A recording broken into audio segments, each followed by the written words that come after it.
Consistent sa top 5 spots si senatorial candidate Kiko Pangilinan sa partial and unofficial results in 2025 midterm elections. Sa putong ito, makakasama po natin mismo si Senator Kiko Pangilinan. Magandang tanghali po sa inyo, Senator.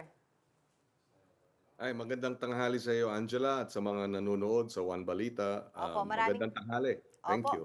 Maraming salamat po pagsama sa amin ngayong araw.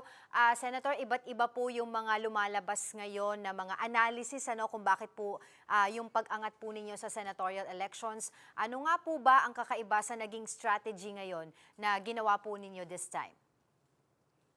I guess talagang diretso we identified itong last week na critical kasi nga ang aming ranking sa surveys was 17. No? So we felt importante yung one big push na maalala ng botante just before yung araw ng botohan. Mhm. Kaya yun ang ginawa natin, tiniyak natin yung pagkuha at nakuha natin yung endorsement ng Cebu, local officials, Cavite. wa- So itong mga malaking mga lalawigan, Quezon City, pati na rin yung um, uh, Naga yung huling araw. So sunod-sunod yun, everyday yun. So Mm-mm. one big push sa huli, Right. in that I feel nakuha yung suporta ng ating mga kababayan.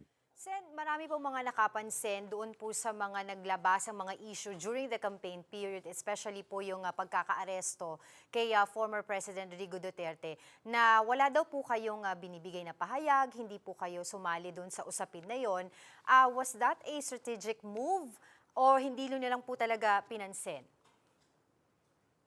Well, ang importante kasi sa amin yung aming message, 'di ba? Na food security. So, we importanteng message discipline, 'di ba? Mhm, mhm, At yun din ang hinahanap naman ng ating mga kababayan talaga, itong usapin ng mataas na presyo ng bigas at iba pang bilihin. mhm. So yun ang ating tinutukan at pati yung siyempre issues ng food security Right. tulad ng libreng almusal para sa ating mga kindergarten hanggang grade 12. So we just pounded on that, and of Mhm. course yung good governance, Right. yung wala tayong bahid ng korupsyon. Mhm. Yun talaga yung strategiya namin, and we just stuck to it.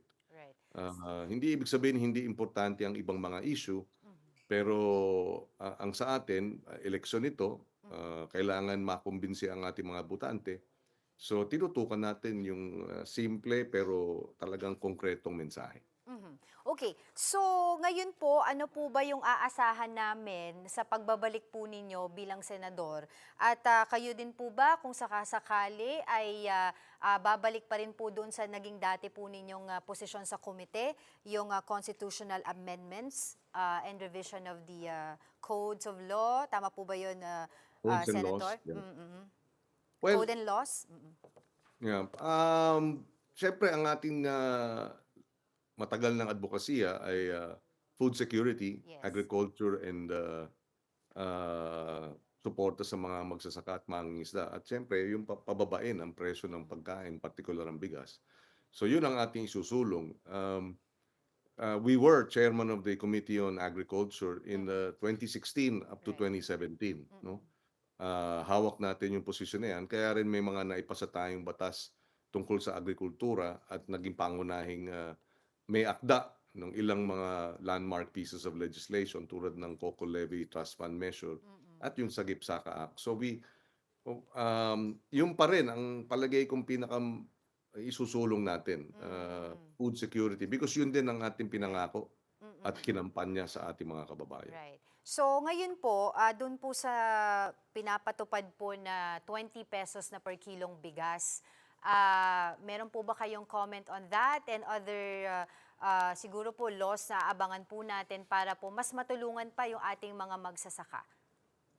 Yung 20 pesos isang kilo ng bigas, unang-una, ang pagkaunawa ko diyan kaya ginagawa 'yan dahil nga nagkaroon ng deklarasyon ng crisis sa usapin ng bigas, presyo ng bigas Mhm. mataas. So they're doing this because there is a crisis. Mhm. Now, whether this is sustainable or not, siyempre, ang pakiramdam ang naniniwala ko, hindi ito sustainable. It is to address a crisis situation which is temporary.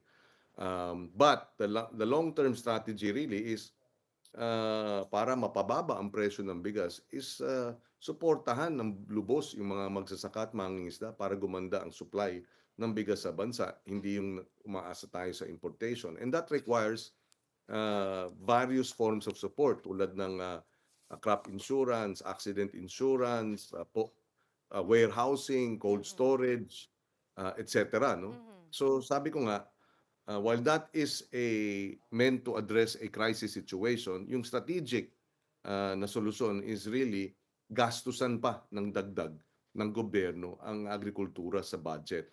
So Mm. I'm looking at an additional 100 billion a year additional Mhm. budget para sa ating sa departamento ng agrikultura every year until 2028 para pagdating ng 2028, right now it's about 250 billion. So it's almost 600 billion, almost more than double, no? Mhm. And importante 'yan at yung bulto ng pondong ilalaan diyan dapat nakatutok dun sa dagdag na suporta direkta sa ating mga Mm. magsasaka at mangingisda para gumanda ang ani, maging organisado sila. Right. So that's what we intend to do. Mhm. Thailand is spending double Opo. sa government spending sa agrikultura. Mhm. Mhm. Vietnam is spending triple kumpara sa atin. So Mhm. talagang underfunded.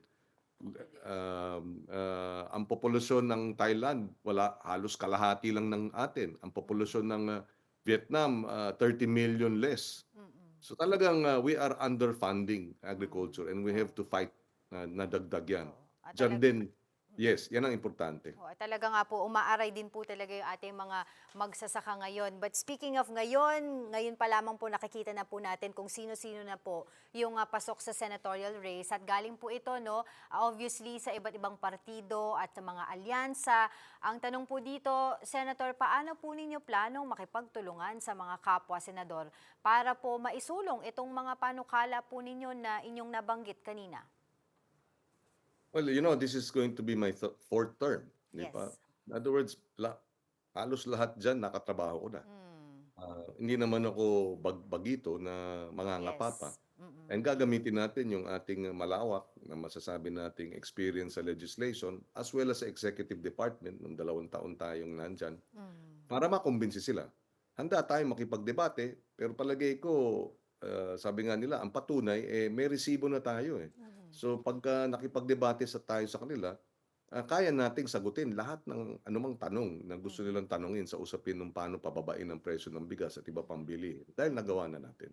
So we will use our extensive experience, yung Mm. ating track record, yung ating sabihin na nating kaalaman bilang dating cabinet secretary para makumbinsi sila.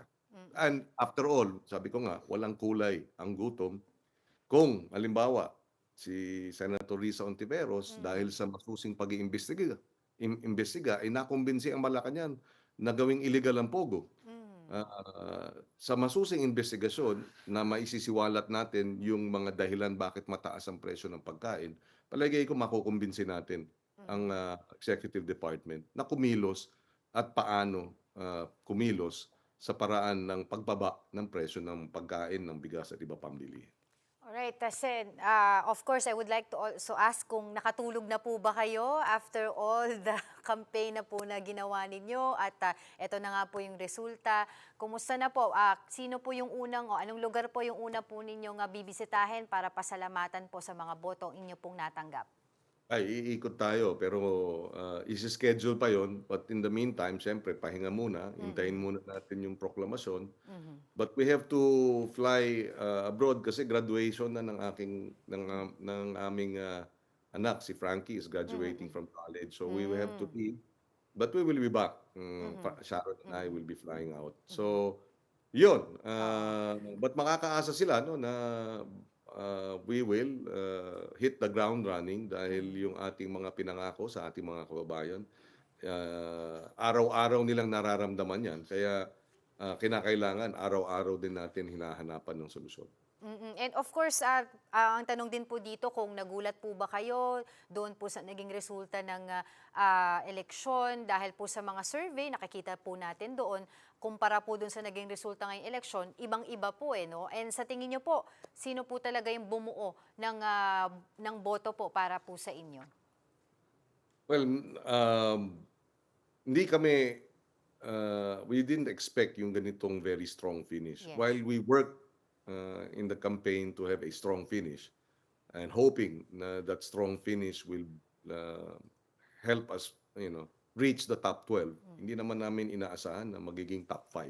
Oo. Uh, Mm-mm. in fact, at one point, because nga of the numbers, sabi ko, basta ang importante, we gave our all, tsaka sana wag naman number 17. Oo, oo. Kung pupuwede kahit number 13. Number 13 tatanggapin ko na rin kahit masakit yung talo, Oo. pero at least hindi naman gano'ng kahiya-hiya.